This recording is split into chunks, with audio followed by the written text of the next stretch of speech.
Hello everyone, my name is Pinky Agarwal.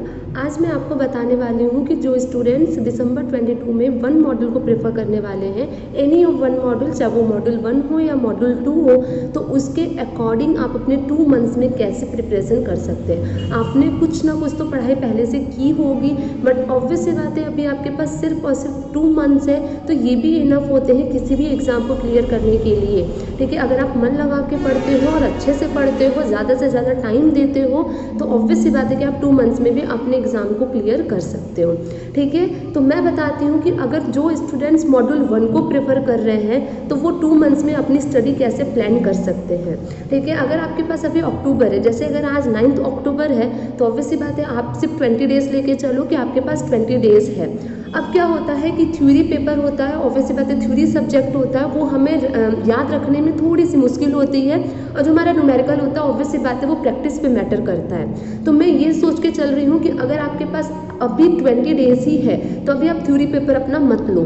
ठीक है, मैं मानती हूँ कि थ्योरी पेपर याद करने में प्रॉब्लम होती है, बट क्या होता है कि अगर हम उसे थोड़ा लास्ट टाइम पे करते हैं तो वो चीज़ें हमें एग्जाम के टाइम तक याद रहती है। तो इसलिए मेरा कहना है कि अगर अभी आपके पास 20 डेज़ है तो आप अपने MCQ पेपर को लो, मतलब जो आपका प्रैक्टिकल पेपर है, प्रैक्टिकल सब्जेक्ट है, आप उसको प्रेफर करो। जैसे अगर मैं मॉड्यूल 1 की बात करती हूँ तो मॉड्यूल 1 में सिर्फ आपका टैक्स ही है जो आपको जो है प्रैक्टिकल सब्जेक्ट होता है, बट मेरा ये है कि जेएजएल भी एक ऐसा सब्जेक्ट है जो आप बहुत ही अच्छे तरीके से प्रिपेयर कर सकते हो। वो थ्योरी पेपर तो ज़रूर है, बट ज़्यादा लेंदी नहीं होता है और ज़्यादा डिफिकल्ट भी नहीं होता है याद रखने में। ठीक है, तो मैं ये कह रही हूँ कि 20 दिन अगर आपके पास है तो आप अपना टैक्स और अपना जेएजएल को ही कंप्लीट करो। मानती हूँ कि जो है टेक्स्ट बहुत ज़्यादा लेंदी है, बट ऐसा तो है नहीं कि आप अपनी पढ़ाई अभी स्टार्ट कर रहे हो, आपने पहले से भी कुछ ना कुछ तो पढ़ा होगा। अभी तो आपका रिवीजन का टाइम है या फिर पढ़ाई का भी टाइम है, तो कोई प्रॉब्लम नहीं है। आपके पास 20 दिन का टाइम है, आप अपना टेक्स्ट और जेएजएल ये दोनों सब्जेक्ट लेके चलो और 20 डेज में आप जो है अपना कंप्लीट कर लो। ओके, ठीक है। उसके बाद आता है नवंबर। ऑब्वियसली बात है कंपनी लॉ बहुत ज़्यादा हार्ड होता है और कंपनी लॉ से ही रिलेटेड SPEC होता है, तो अगर आप इन दोनों को साथ में लेके पढ़ते हो तो ये बहुत ही ज़्यादा प्रेफरेबल होता है, क्योंकि जब 2 सब्जेक्ट एक दूसरे से लिंक होता है और उसको आप एक साथ पढ़ते हो तो वो आपके लिए बहुत ज़्यादा बेनिफिशियरी है। ठीक है, तो नवंबर के टाइम पे आप क्या करो, अपना कंपनी लॉ के लेके चलो और साथ ही साथ अपना SBEC लेके चलो। आपके पास पूरा 1 मंथ है, कंपनी लॉ बहुत ज़्यादा लेंदी है, तो आप कंपनी लॉ पढ़ो और साथ में SBEC लेके चलो। ठीक है, मैं जानती हूँ कि इसके पास आपके पास टाइम नहीं रहेगा, बट अगर आपके पास टाइम बचता है तो आप टेक्स्ट पेपर की प्रैक्टिस करते रहना, क्योंकि क्या होता है कि जो प्रैक्टिकल सब्जेक्ट्स होते हैं आप उसको जितना ज़्यादा प्रैक्टिस करते हो, अगर आप 1 घंटा भी स्कैनर सॉल्व करने में दे रहे हो तो बहुत सही है। ठीक है, तो प्रैक्टिस का ये मतलब होता है कि आप कुछ ना कुछ क्वेश्चन हमेशा सॉल्व करते रहो। अगर आपके पास 24 घंटे है, आप उसमें से अगर 10 घंटा अपने कंपनी और SBEC को दे रहे हो तो आप 1 घंटा एक्स्ट्रा निकाल के अपने टेक्स्ट के पेपर का रिवीजन कर दो, या जेएजएल अगर आपको हार्ड लगता है तो जेएजएल का दो। ठीक है, क्योंकि ये मैटर करता है स्टूडेंट टू स्टूडेंट कि उन्हें कौन सा पेपर हार्ड लगता है। ठीक है, बट मेरा ये मानना है कि अगर प्रैक्टिकल सब्जेक्ट है तो उसे हमेशा प्रैक्टिस करती रहनी चाहिए। 1 घंटा ही निकालो बट उसकी प्रैक्टिस करो। ठीक है, तो मेरा ये है। उसके बाद दिसंबर ऑब्वियस बात है 20 डेज है, तो आप अपने 5 डेज को डिवाइड कर सकते हो। 5 days company law, 5 days SBEC, 5 days text को और 5 डेज जेएजएल को। जो पेपर आपका 21 को है उसका रिवीजन सबसे लास्ट में करना, अदरवाइज जो भी आपको ठीक लगता है उसको दिसंबर के टाइम पे प्रेफर करो। ठीक है, ये तो हो गई मॉड्यूल 1 की बात। अगर बात करती हूँ मॉड्यूल 2 की, तो मॉड्यूल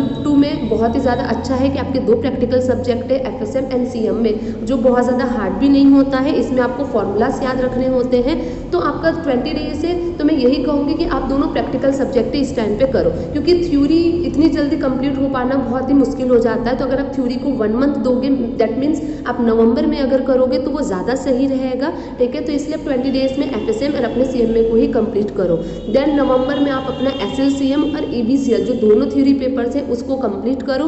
फिर वही बात कि 1 घंटा निकाल के आधा घंटा FSM और आधा घंटा CMA की प्रैक्टिस को दो, स्कैनर सॉल्व करने को दो, या कोई टेस्ट सीरीज है तो उसको अटेंड करो। ठीक है, प्रैक्टिस कभी नहीं छोड़नी, प्रैक्टिकल पेपर्स का हमेशा प्रैक्टिस करनी है। अगर ठीक है मान लो प्रैक्टिस नहीं कर पा रहे हो तो FSM एंड CMA में फॉर्मूलाज होते हैं, तो आप उस फॉर्मूलाज को किसी कॉपी पे लिख लो। अभी इस टाइम पर ही आप पढ़ रहे हो तो आप उसको अपने फॉर्मूलाज को लिख लो, एंड देन उस फॉर्मूला को हमेशा जो है आधा घंटा टाइम निकाल के एक बार गो थ्रू कर लो। ठीक है, एक बार आप सिर्फ देख भी लोगे तो वो आपको माइंड में हमेशा फॉर्मूलाज रहेगा। हमेशा करना चाहिए कि जो भी फॉर्मूलाज होते हैं उसको अपने कॉपी में लिखना चाहिए, क्योंकि वो बहुत ही ज़्यादा सही होता है, आप उसको कभी भी देख सकते हो, ठीक है। तो यही कहूँगी कि 20 डेज में आप अपना FSM NCM में करो एंड देन नवंबर में SLCM और ABCL करो।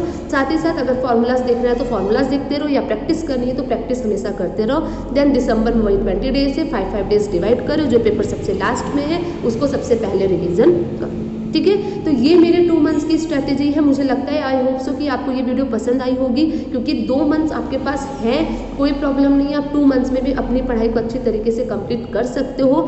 सबसे इंपॉर्टेंट होता है अपनी स्ट्रैटेजी को फॉलो करना, ठीक है। Thank you so much. अगर आपको मेरी वीडियो पसंद आई होगी तो आप लाइक करना, सब्सक्राइब करना, बेल आइकन पे प्रेस करना, जिससे नोटिफिकेशन आएगी, और कुछ भी पूछना हो, कोई भी वीडियो चाहिए तो कॉमेंट करना। Thank you so much.